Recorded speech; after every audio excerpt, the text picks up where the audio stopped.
il leur a claqué la tête par terre, il a pris le deuxième, il lui a claqué la tête par terre, les deux morts. Et moi, ça faisait 30 minutes que j'étais soigneur animalier.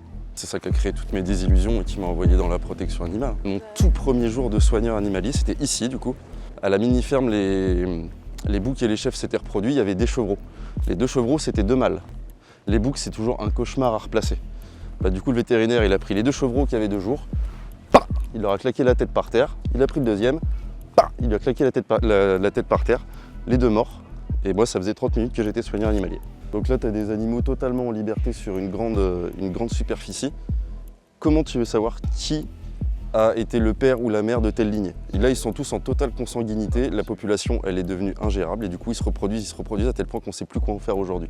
Mais il y a un moment, le problème se posera parce que du coup, du point de vue sanitaire, on se retrouve avec une population importante sur un territoire fermé.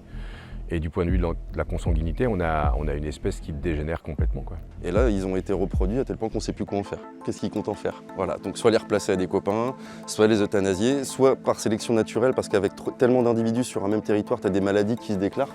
Pour les wallabies, souvent, ça va être la Lumpy Joe qui peut se déclarer. Et une fois que tu en as un qui l'a chopé, c'est vite problématique pour les suivants. Ça, c'est foudroyant pour les wallabies notamment.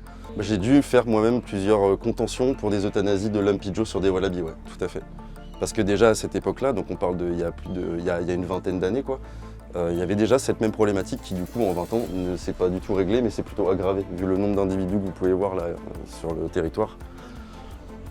Oui, c'est pas d'hier, hein, puisqu'il y avait des loups à crinière, je sais pas s'il y en a encore, ouais. Et c'est un couple qui a été très, très prolifique.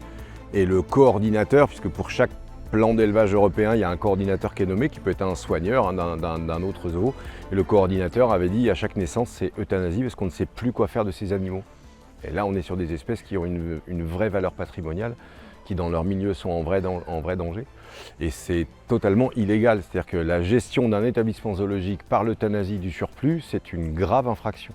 Et le code pénal aujourd'hui d'ailleurs le réprimande, le code rural le réprimande et les zoos sont en train d'essayer de nous faire croire que c'est une méthode de gestion qui respecte le bien-être animal parce qu'on va faire de la reproduction, on laisse faire la reproduction, donc les animaux ont un comportement normal, puis après on gère, voilà. En fait on nous raconte la messe pour essayer de nous faire passer la pilule de quelque chose qui est un échec. Si on est à ce point avec des jeunes et qu'on n'est pas en capacité de les gérer, c'est qu'il y a un bug quelque part, surtout sur des espèces à forte valeur patrimoniale.